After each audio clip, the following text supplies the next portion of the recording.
Hello, and I am Dan, aka the tipster in a suit, and I may not have been to the most racetracks. I've definitely not seen the most horses, but I am the best judge of race form, that I know. And this year is redemption, guys. Yesterday I put up a early declaration review and selections for the Friday action at the October meeting at Cheltenham. So in this video, of course, I'm going to focus on Saturday's racing. So if you are interested in my selections for the Friday, have a look at that other video once you finish off with this one. As always as well, guys, I set up this channel so I can interact with fellow race fans. And as I always say, please leave a comment with your thoughts. And while you're there, drop a like, because I do massively appreciate it. So I just wanted to provide a quick update with lots of horses having pulled out yesterday. So these videos do age quite quickly, which is a shame, but with work you have to, try and squeeze it in when you can. Path Daru is the first one that I wanted to mention. He's now 6-5 fav in a 5-runner race that does no longer feature Ludesoid. So for me, Path Daru would be another banker now for Friday. Hasn't really got a lot to worry about in that one and should be miles clear on ratings and RPR. Petit Tenir, my cliff horse, he no longer features in either race. So that's probably money I'm going to be saving, if I'm honest. But no doubt I'll be losing that money the next time he does come out. Valgrand as well. So my endless assumptions, he's got a mark of 118. They're going to use that for handicapping. Well, scouting proves me wrong, and he goes into the novice race against Gail Marler, who I've got 25 quid on. I had hoped Valgrand would come out, because then that would have strengthened Gail Marler's position in the market. He has come into 4-5, but I was hoping Valgrand would come out and it'd be a bit of a walk in the park. I will be there Saturday as well, guys, so let's get stuck into the racing. First up is the 2 mile 4 novice handicap, and the first pointer to how the New Look Turners is going to go at the festival, as that is now a handicap, as you may have seen. Just a little side note on that, I'm not a massive fan of the Turners going to a handicap, alongside the cross country going to a handicap. I feel the National Hunt going to a handicap is a good move. 4 novice chasers is too many, but bring back the Turners as a grade 1. Guard Your Dreams in the 2 mile 4 is a 7-1 favourite and should hold solid chances for the Twiston Davis yard, who are in flying form at the moment. He won on his chasing debut in nice fashion and has been as high as 147 over hurdles, so he could go well. However, I do think my selection has a little bit more in hand, and so I've decided to swerve Guard Your Dreams this time. But if you do back him, fair play to you, I wouldn't put you off him at all.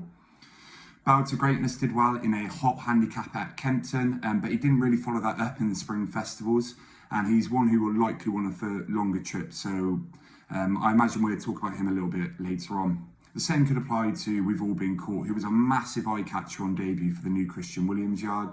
That was over a further trip, however, and I do believe he will want extra furlongs in his races. He may well end up being an each-way play, depending on the final decks, because I do think that the form of that race will turn out nicely. Chasing recruits from hurdles include White Rhino and Making Headway, who were both progressive last season and could turn into fine chasers. But I do favour chasing experience in these early season handicaps, especially in the big fields. So I've decided to swerve those 2 newcomers. So that does leave my selection, Theatre Man, who was around 8-1. His run behind Jenny's Destiny at the course and distance on Trials Day last season, going down by 2 lengths in receipt of £12, catches the eye as a horse that is well handicapped. As we know, Jenny's Destiny, a big fan of Jenny's Destiny, went on to come second in the Turners alongside Grey Dawning, and they drew miles clear, guys, absolutely miles clear. Jenny's Destiny now is 155, a mark I think that underrates the horse, to be honest. And at Theatre Man at 137, he was sent off for the favourite for the plate at 10-3.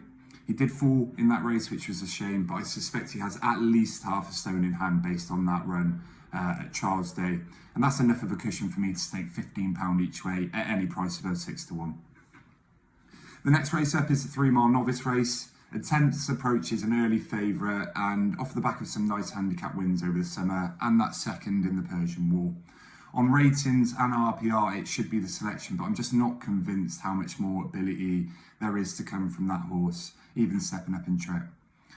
Fine Margin for Mullins is another one who disappointed last time, and I expect he's found his levels in handicaps as well. I imagine he's 25th choice for Mullins, just coming over to see how we gauge against them. Donny DeVito is an interesting Irish raider who's done all of his racing over the middle distances so far. I rewatched his last one and he did appear to weaken a little bit, so I'm not sure this step up in trip is actually what he wants. But the trainer probably knows best, and on RPRs he isn't far away at all, so he's one to keep on side or have an eye on. It isn't a strong selection in this race, but the big bang for James Owen Yard looks an interesting runner. He hasn't beaten anything in his last 2 runs, but visually he has looked impressive, and he looks like the one who could go on and improve past all of these. It isn't a strong selection, like I said, and it will only likely get small stakes on the nose on the day in what is a competitive race. The 220 is a very, very competitive looking 3 mile 1 handicap chase headed at the market by Broadway Boy. He's another Twiston Davis runner, a horse I fancied for the festivals, but he didn't take his chance. His course win last season was simply breathtaking. It was an unbelievable run, and Willie Twiston Davis is adamant this horse is a graded horse for the future.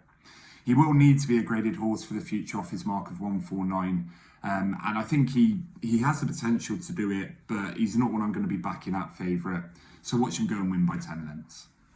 I doubt Lee Milos has been targeted for this race. I imagine he'll be going national at the end of the season. They'll be working backwards with PU next to every single one of his runs. So he's a definite swerve. You can probably watch him go and win now, but I very much doubt this is the aim for him. Does He Know had a really nice, he carries top weight, and he did the exact same thing at Doncaster last season, but that was only a smaller field. Everyone was beaten, pulled up out in sight, and I believe this is a stronger race. Pepe Lamoco was a rapidly improving 6-year-old last season who wasn't disgracing defeat in his last run in February. He's now stepped up in trip, and it'll be a watch and brief on that one for me, but he does rate as a good threat, and again, if you go for him, I wouldn't blame you. The selections will be ground dependent, and my first selection is if the going is soft or heavy.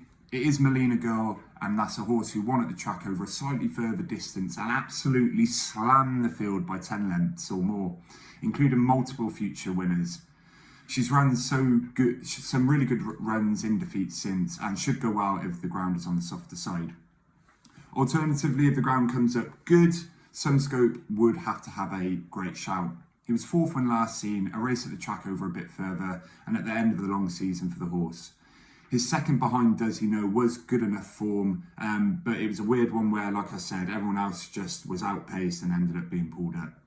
That was on soft, so it shows he may not be as ground dependent as I think, but it was the time before that he was really impressive, and I expect this further improvement this season for this 6-year-old, who's the same connections and owners as Fugitive. The main selection, however, is irregardless of ground, and it's the kind of bet I absolutely love. It will be Midnight Fred, who was 2nd when last visiting the track, to go alongside his 2 second places when visiting the track. He's gone up the weights for his demolition job last time out, where he did jump to his left, but that won't be a problem coming to Cheltenham at a left-handed track. He's around 10 to 1 at the moment, and he's the definition of a great each-way bet. You can almost guarantee he's going to run into a place. He's a very consistent type who will give you your run for your money for the win. If Daddy Mullins comes over, jocked up, you can mark that up as a bonus as well. It reminds me of Happy Diva, consistently placing and will go in and win one. So that's what I think around that. The next race up is the Pertemps 3 mile handicap qualifier. The rules have changed around qualification, but I don't think that will change a lot, as most of these will be non-tries to protect the mark whilst qualifying. Many could be made cases for, including Gwenny Mayboy, who I mentioned yesterday. Over the right chip and was last seen destroying a grade 3 field at Aintree last time. He could be a future star in handicappers, but the risk is it also a scout and plot job? The Wall Park has been impressive for Gordon Elliott, racking up 3 wins, but is now rated 145, and a win here would ruin any chance of winning at the festival. Botox Haas has competed in graded races, he's even won one, and he comes here off top weight. He could run well, but I don't see him winning it. Gal Road, he's been around forever, hasn't he? He's only 8 as well, but he'll likely run his race here off 141, and the same can be said for Beacon Edge. Emberton only tends to win at Newbury, so I've discarded him. We've got a load of chasers reverting back to hurdles as well. So you've got Churchstone Warrior, La Renommée and Cruise Control, they're all much better chasers than hurdlers, but they could look to exploit their hurdle marks here. But for me, I like the improving types who need to go up in the handicap to get in at the festival, and I think I have one. It's Zane's Knight. He definitely categorises as an improving sort last season, as he won 4 of his 5, including a course and distance win in April, battling well to beat Harbour Lake. Still only 6, and with a knack for winning, I'll be happy with any price above 8 to 1. But in such a competitive race, I will probably limit my stakes to a smaller stake, probably $7.50 each way. Hopefully Bryony Frost runs as well, gets him into a front running rhythm as well, that'd be useful, but with her in France, not sure what's going on there.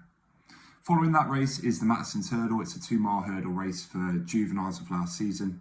There's a lot of talk about Khalif de Burle. I imagine it'll be a warm order, but all the talk is that that's going to go chasing, and that's what they've been waiting for the horse. On form lines through Cargisi as well, it would have quite a bit to find with Bottler's Secret and Salver. I believe it's 10 lengths on Bottler's Secret and 7 on Salver. Give Me 5 has the advantage of a recent flat run, and Dodger Long has done pretty well winning 2 hurdles. Both could spring a surprise at a slightly bigger price and could be useful sorts moving forward, particularly in handicaps. But for me, this is a straight shootout between Bottler's Secret and Salver.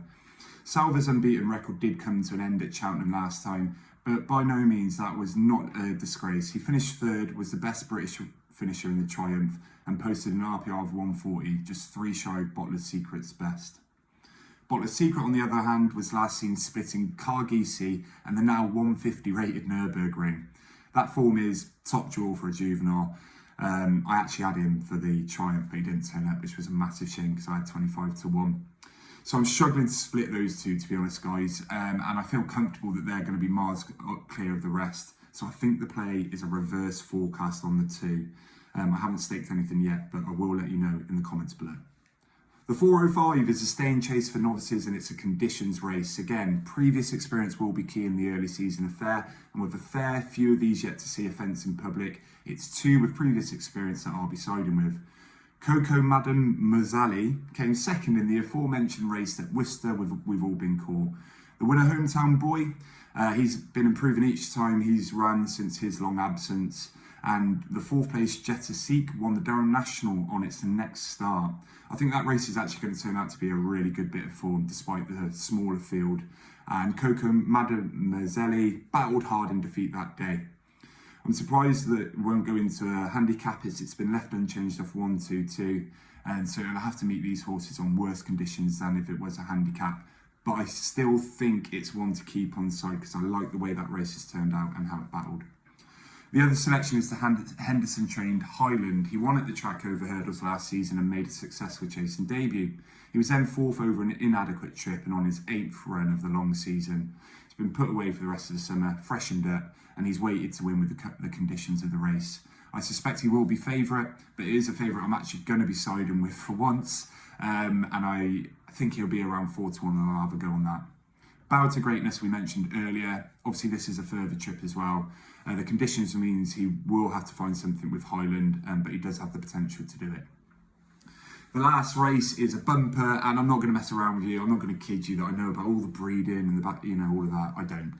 I certainly watch out for the future stars and bumpers, but it won't be one I'll be placing any bets on. Citois has the best RPR, the Kim Bailey runner of these, but that RPR won't be good enough to win this race. So if you are thinking of having a punt, I would suggest you look outside those who've already run in the bumper. So there we are. That concludes the review and selections for the Saturday of the October meeting. Guys, do please let me know what you think of my selections. Let me know your own selections as well. And most importantly, thank you for watching. I'll catch you on the next one.